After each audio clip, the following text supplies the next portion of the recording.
Hi everybody, this is Chloe Hudson with World Peace Projects. Thank you for joining me. So today I want to bring forth the comb concept, and comb like combing your hair. This is a concept that some of the guides brought through with one of my dear clients and explaining to her.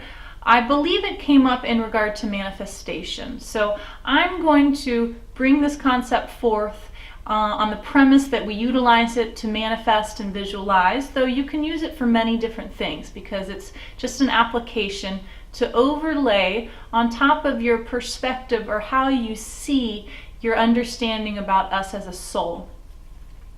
So as we have talked about many times, how the concept of time is a bit of a fallacy as we move into higher dimensionality. It's a tool that's becoming a bit antiquated or inadequate as we move up in the dimensions through our ascension process. It no longer suits us.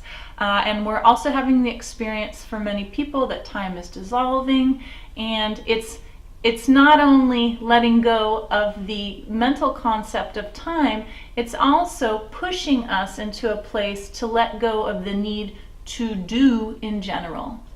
Because as we've spoken about how it's very important as we move through our ascension process, inevitably our mind will surrender to our higher heart eventually, and it will line up and follow suit with our higher heart, allow our higher heart to be the navigating higher intelligence, and then our mind will get access to its more mass amount of intelligence that it certainly cannot access at this time.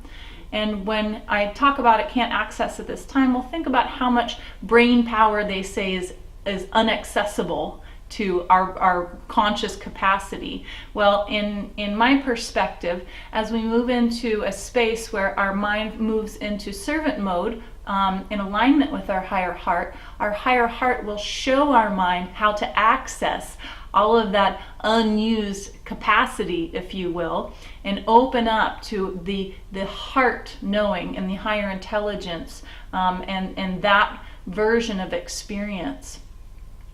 So one way most of us have an understanding that working to disengage our mind is to let go of the need to do and move more into a being space.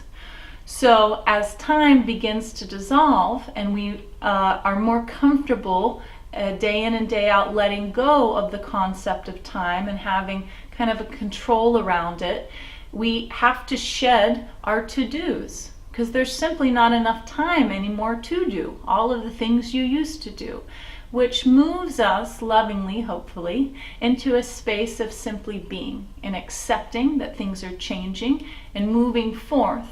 And as we let go of the to-dos, it also helps our mind to surrender to the being state of our heart.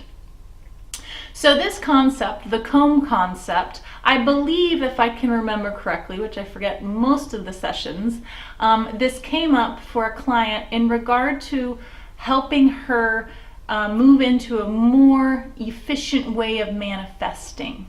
And this is a concept that talks about how we can maybe more visually perceive the understanding of our more grander soul, not necessarily the oversoul that comes from the extension of creator, what many people call a monad. You can view it however you want. It's interesting to think about the lineage of soul family and how it's broken down. Many people have different versions. Though for this explanation, I'm going to refer to oversoul, but you can view it how you want. It could be maybe your oversoul with your higher soul group, or you could take it all the way up to your oversoul that's just the next extension underneath creator before even duality split. Whatever works for you. So in learning through our school days, most of us might remember making timelines in school. And for the most part, when you create a timeline in school, it would be on a horizontal plane. And let's say, we're going to call it 0 point since we're talking about our entire experience on a soul evolution. So we used to think about having our 0 point in the far left of this timeline, and then a horizontal plane extending all the way to the right, which would be maybe, you know, as a soul, we're going to go on forever and endless, though whatever ending point in regard to what you're looking at in that moment. So your timeline would have been on a horizontal plane. Well, as time dissolves, we understand that it's not really about having an experience from this moment to this moment, because in metaphysics we start to have a knowing or an acceptance that since time isn't really happening in the format we think about past, present, future, it's all happening in this now moment. So here comes this concept the guides were speaking about. If you were to take an impression of your timeline, instead of horizontal, you're going to turn it and you're going to make it vertical. So this vertical line is going to be the spine of the comb, okay?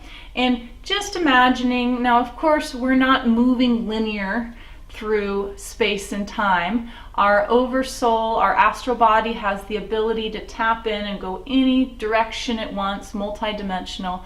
Though just for the understanding of this concept, we're going to think about the spine of a comb running vertical, okay? And I like to think of this giant comb on a vertical plane, and the spine also has an elevator, if you will.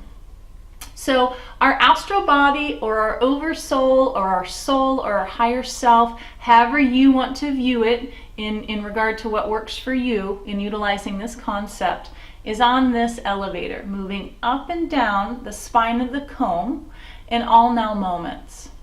Now, the teeth of the comb represent different soul aspects.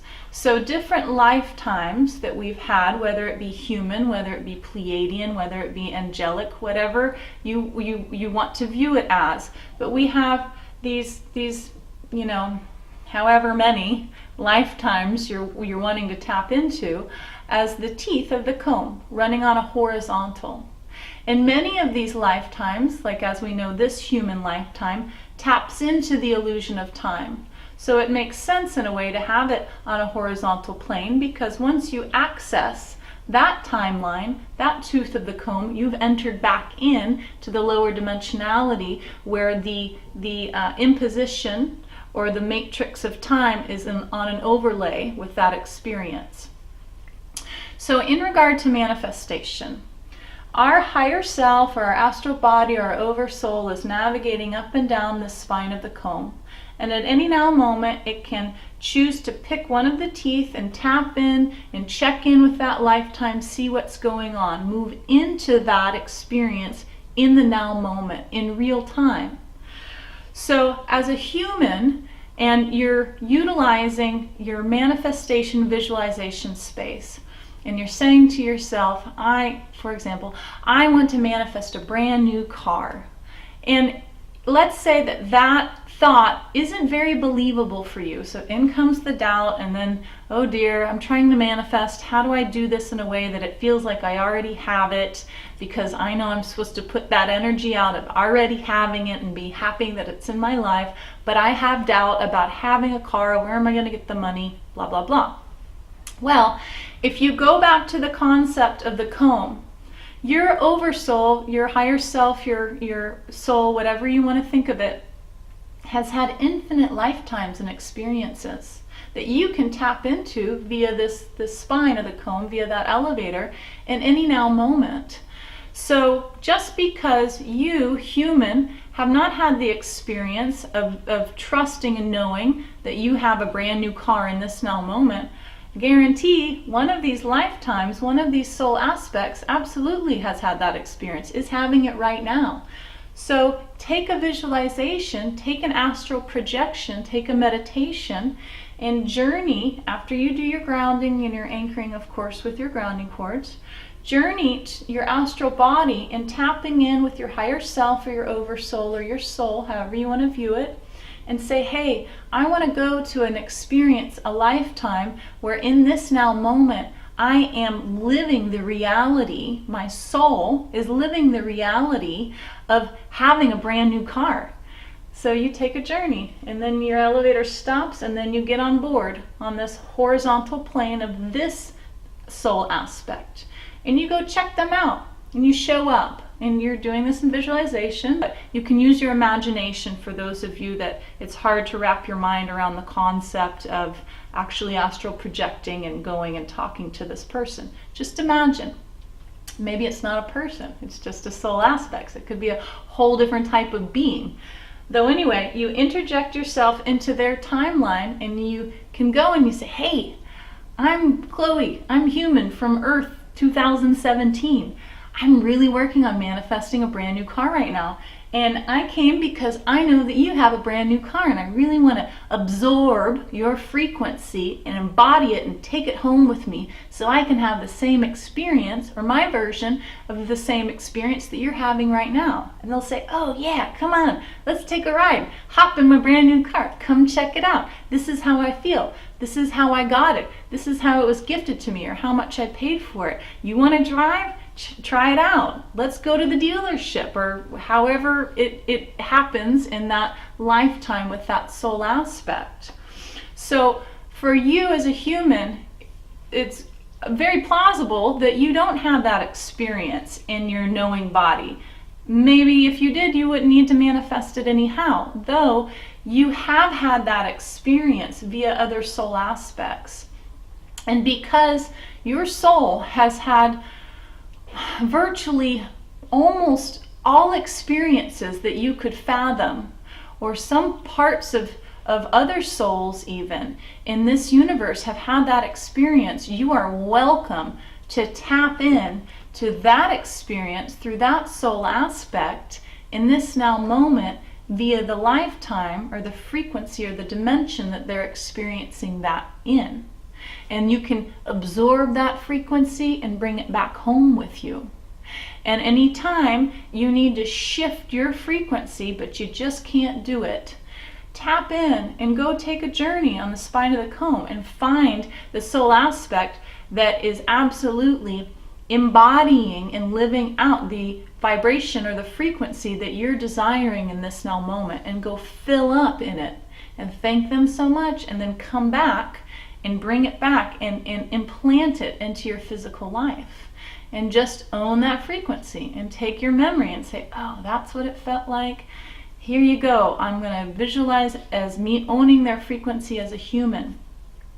I really like this concept because, first of all, it helps me dissolve even more the illusion of time and the way we think of it, because we like to think of time as past, present, future. That's how we've been taught.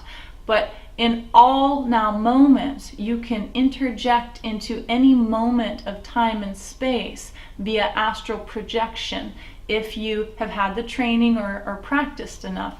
And even if you aren't, it's all just in your imagination. That is one version of utilizing astral projection. And that's plenty for now if you're not schooled or practiced in training yourself to astral project.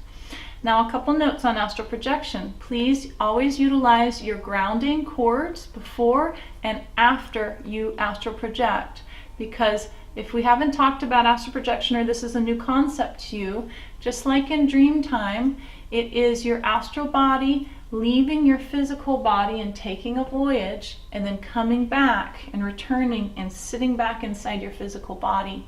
And it is very important to be grounded in all now moments in your conscious, moving, waking life. Because if you're not grounded, you don't get to take in and embody all the concepts and all the experience and be fully present in this now. You have to anchor and ground in. It's very fun to go play out in the ethers, and we all do it, and many light workers have had trouble staying grounded in their body because it's so much more free way up there. Though if we want to move into our 5th and 6th dimensional ascension as a human being, we absolutely have to anchor and ground this energy in the here and now. So anyhow, I hope that that concept works for you. Thank you so much for joining me. And if you'd like to check out my website, it's worldpeaceprojects.global. I do channelings and healings. You're welcome to email me or get a hold of me. Thank you so much. You have a great day. Bye-bye.